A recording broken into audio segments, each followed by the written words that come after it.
أعوذ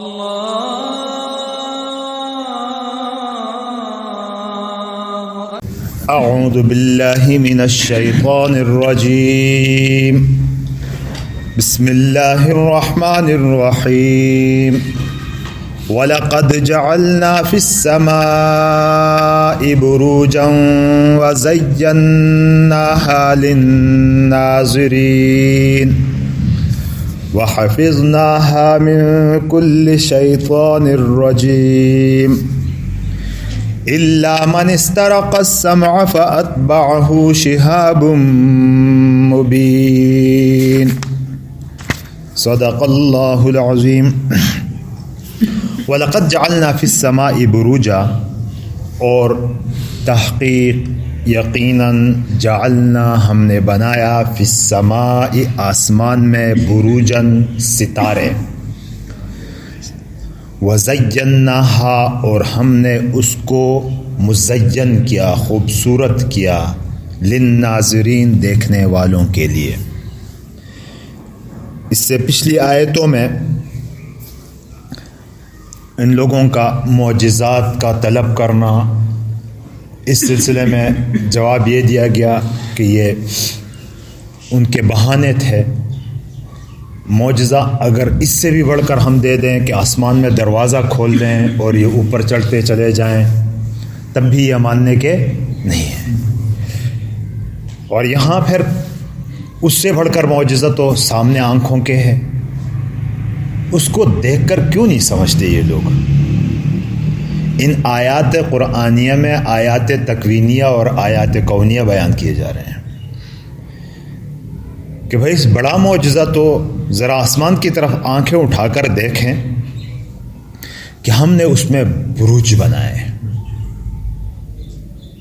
بروج کیا چیز ہے؟ برج اس کی جمع بروج ہے. ہماری زبان میں بھی یہ استعمال ہوتا ہے، بڑے مضبوط قلعوں کے نام پر استعمال ہوتا ہے یہ، اور خصوصاً پھر قلعوں کے اوپر گولائی میں اس کی حفاظت کے لیے جو بنایا جاتا ہے اس کو برج کہا جاتا تھا. تو بروج مضبوط قلعوں کے معنی میں استعمال ہوتا ہے. یہ آسمانی بروج کیا ہے؟ علم فلکیات والے تو اس کو تقسیم بھی کر دیتے ہیں کہ اتنے برج ہیں اور فلاں برج میں تمہارا ستارہ ہے وغیرہ قسم کی باتیں کرتے ہیں.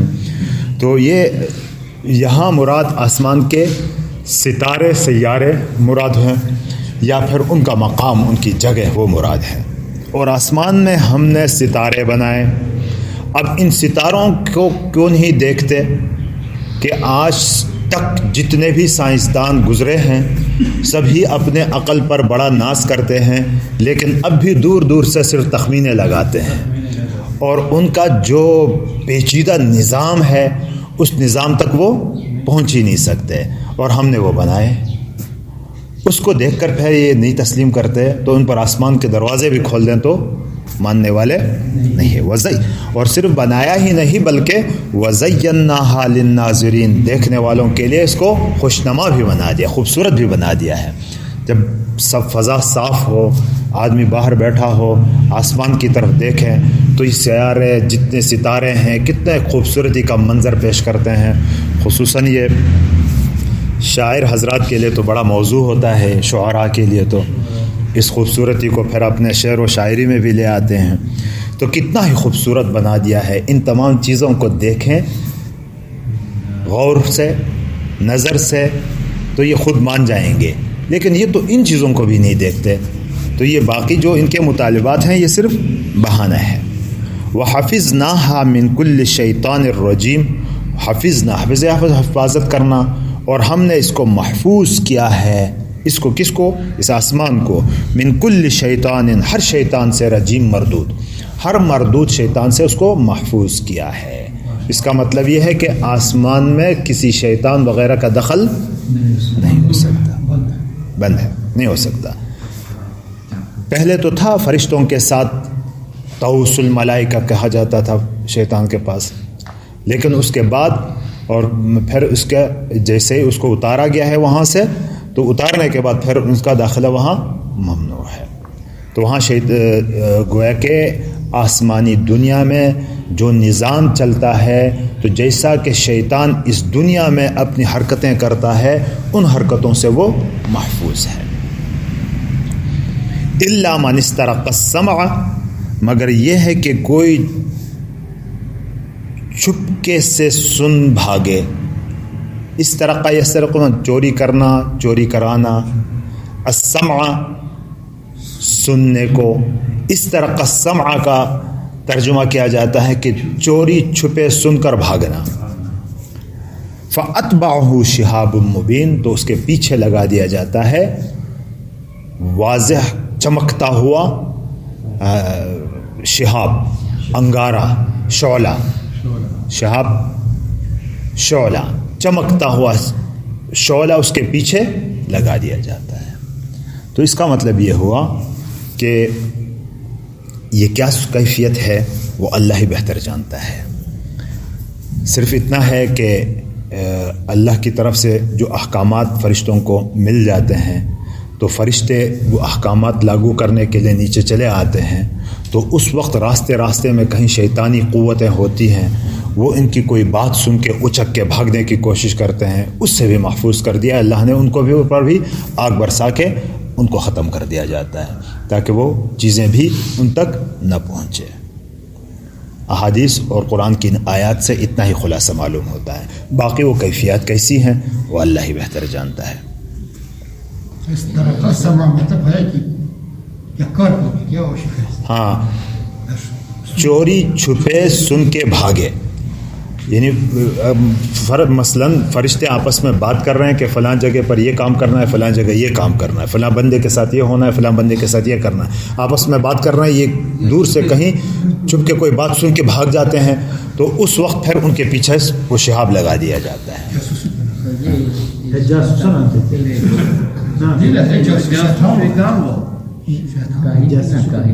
ہاں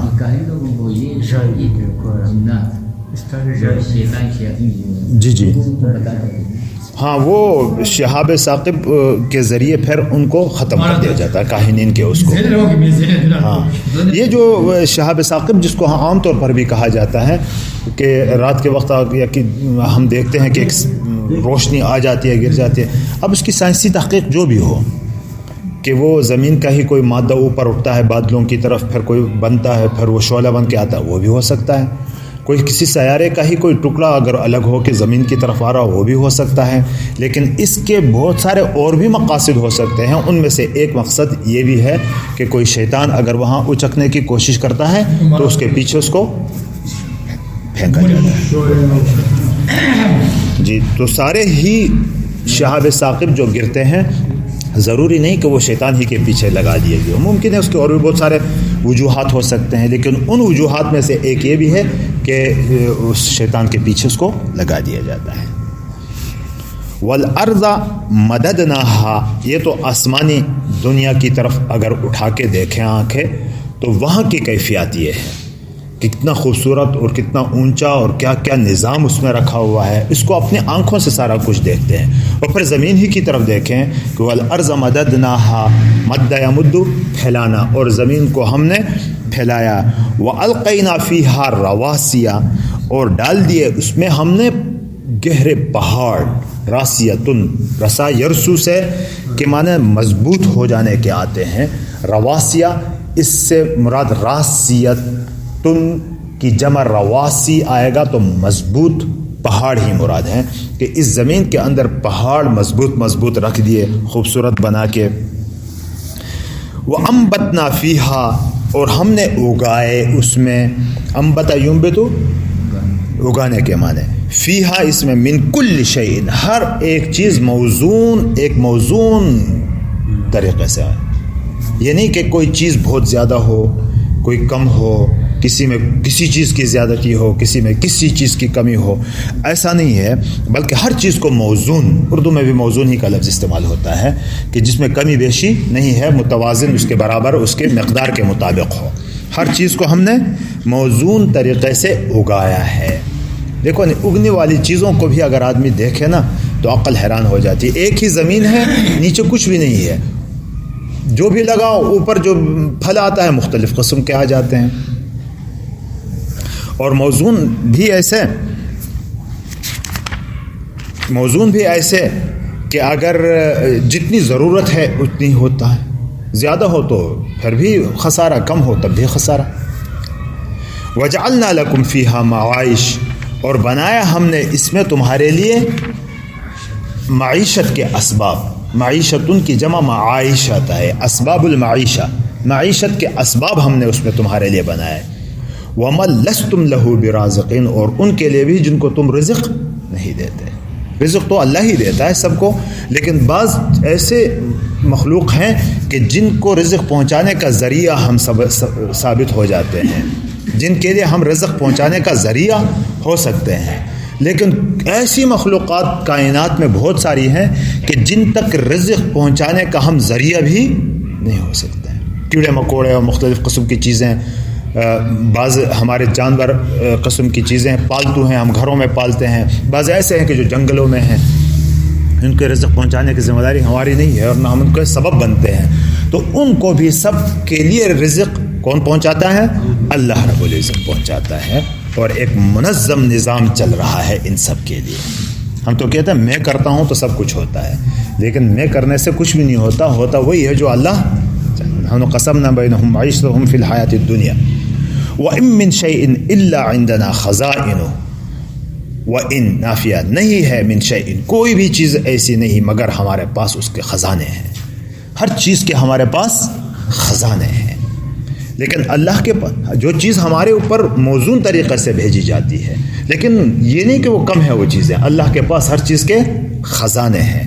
وَمَا نُنَزِّلُهُ إِلَّا بِقَدَرٍ معلوم، اور ہم اس کو نازل نہیں کرتے مگر ایک مقررہ مقدار میں، ایک مقررہ مقدار میں ہم اس کو نازل کرتے ہیں۔ یعنی کہ اگر کوئی چیز مقررہ مقدار اللہ کی طرف سے جو ہے وہی اترتی ہے، اس سے ہم زیادہ کر لیں گے تب بھی ہم سے خراب ہو جائے گا، کم کر دیں گے تب بھی نقصان ہے، خسارہ ہے۔ اللہ رب العزت اس کو پوری کائنات میں اسی منظم طریقے سے پھیلا رہے ہیں۔ یہ سب کچھ خود ہی نہیں ہوتا، کوئی ہے کرنے والا۔ وَأَرْسَلْنَا الرِّيَاحَ، پھر یہ رزق پہنچانے کے ذرائع کے طور پر اللہ رب العزت ہم نے بھیجے ہوائیں، چلائی ہم نے۔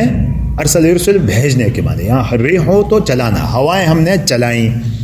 لواقحہ، یہ لقہ یلقہ فتح سے، اس کے لقح الفحل کہتے ہیں عربی میں، کہ اونٹ کے اوپر آ کے اس کو حاملہ بنا دینا، یہ اس کے لیے استعمال ہوتا ہے۔ تو اگر یہ ہواؤں کے ریح کی صفت بن جائے تو وہ ریح، وہ ہوا جو کہ بار آور ہو، کہ جس سے کہ بارشیں ہوں، یہ ایسا بادل کہ ان بادلوں میں ہوائیں جا کے پانی کو داخل کر دیتی ہیں کہ جو کہ بار آور ہو جاتی ہیں، پھر اللہ کے حکم سے یہ چیز آ کے پورے کائنات میں جہاں جہاں اللہ کا حکم دے وہاں برستی ہے۔ پھر اچھا، فَأَنزَلْنَا مِنَ السَّمَاءِ مَاءً، پھر اتارا ہم نے آسمان سے پانی، ان ریح اللواحق کے ساتھ چل کے پھر جہاں جہاں اللہ کی مرضی ہوئی وہاں اللہ نے پھر وہ پانی زمین پر اتار دیا۔ فَأَسْقَيْنَاكُمُوهُ، پھر ہم نے وہ تمہیں سیراب کر دیا، اس کے ذریعے ہم نے تمہیں سیراب کیا۔ دیکھو یہ پانی کا نظام ہی اگر آدمی دیکھے، پہلے بھی یہ باتیں گزر چکی ہیں، کیسا عجیب و غریب نظام ہے۔ ایک ہی پانی سمندروں میں یہ ہے، اور سمندروں میں ایسا کھارا کہ استعمال کے قابل نہیں۔ اگر وہاں کھارا نہ ہو، نمکین نہ ہو، تو مختلف قسم کی چیزیں وہاں جا کے پڑتی ہیں، گل سڑ کے خود پانی کے بھی بدبو پھیل جائے اور پھر رہنے کے قابل ہی نہ ہو، زمین رہنے کے قابل ہی نہ رہے۔ اللہ نے وہاں نمک کا ایسا سسٹم بنا دیا کہ وہ ساری چیزیں تیزابیت میں ختم ہو جاتی ہیں اور پھر کوئی بدبو، کوئی ایسی چیز نہیں پھوٹتی ہے۔ اب یہ پانی استعمال کے قابل نہیں ہے، پیا نہیں جاتا، اور بھی کوئی کسی استعمال کا نہیں رہتا، تو اللہ نے اس کے لیے نظام چلا دیا کہ سورج کی تپش پڑتی ہے، آبی بخارات اٹھتے ہیں، آسمانوں کی طرف چلے جاتے ہیں، یہی لواحق پھر جا کے بادلوں کی شکل اختیار کرتے ہیں، پھر جا کے برستے ہیں، اور برسنے کے بعد اللہ رب العزت اس کو پوری کائنات میں جہاں چاہتے ہیں اسٹور کرا دیتے ہیں۔ ہم اس کو اسٹور نہیں کر سکتے، وما انتم لہو بخازنین، اور نہیں ہو تم اس کو جمع کرنے والا، خزانہ نہیں کر سکتے اس کو جمع نہیں کر سکتے. ہم زیادہ سے زیادہ کو 2-4 دن کے لیے اگر پانی رکھ بھی لیں اس کے بعد وہ گل سڑ کے بو آنا شروع ہو جاتی ہے، اور ہمارے پاس ایسا کوئی سسٹم بھی نہیں ہے کہ زندگی بھر کے لیے ہم اس کو اسٹور کر سکیں. اللہ نے اس کے انتظام پھر ایسا کیا کہ پہاڑوں کے اوپر برف کے ذریعے اس کو اسٹور کیا، پہاڑوں کے برسا کے پہاڑوں کے اندر انڈر گراؤنڈ ٹینکیاں بنائی، اور پہاڑوں کے اندر جا کے زمین کے نیچے ٹینکیاں بنا دی جہاں سے کھود کے کنویں نکالے جاتے ہیں، اور پھر یہ چلتے چلتے ندی نالوں میں کی شکل اختیار کرتا ہے، اور ندی نالوں سے بہہ بہہ کے واپس جا کے سمندر میں گرتا ہے، اور پوری کائنات کے انسانوں کو، چرند پرند، درخت اور یہ کھیتیاں وغیرہ سب کو سیراب کرتے ہوئے آگے پھر واپس وہیں چلا جاتا ہے. یہ سرکولیشن آف واٹر ہے. تو فَأَسْقَيْنَاكُمُوهُ، پھر ہم نے أَسْقَيْنَاكُمُوهُ، ہم نے اس کے ذریعے تمہیں کیا کر دیا؟ سیراب کر دیا، پلایا تمہیں. وَمَا أَنْتُمْ لَهُ بِخَازِنِينَ، اور نہیں ہو تم اس کو خزانہ کرنے والے، جمع کرنے والے، اسٹور کرنے والے. وَإِنَّا لَنَحْنُ نُحْيِي وَنُمِيتُ، اور پھر اس کے یہ سارا نظام چلنے کے بعد آپ کے لیے کیا ہے، ہمارے اور آپ کے لیے کیا ہے؟ فرمایا کہ اور ہم ہی ہیں کہ تمہیں زندہ بھی کرتے ہیں اور مارتے بھی ہیں. زندگی بھی ہم دیتے ہیں. آخر انجام پھر اس انسانیت کا، ذی روح کا کیا ہے کہ یہ مرتا بھی ہے، زندہ بھی اس کو اللہ کرتا ہے، اور پھر مارتا بھی وہی ہے. تم اس کائنات کے ابھی مالک نہیں ہو. وَنَحْنُ الْوَارِثُونَ، اور ہم ہی ہیں وارث اس کے، پیچھے رہنے والا جو پھر با اختیار ہو اس کو وارث کہا جاتا ہے نا، تو ہم ہی وارث ہیں اس کے.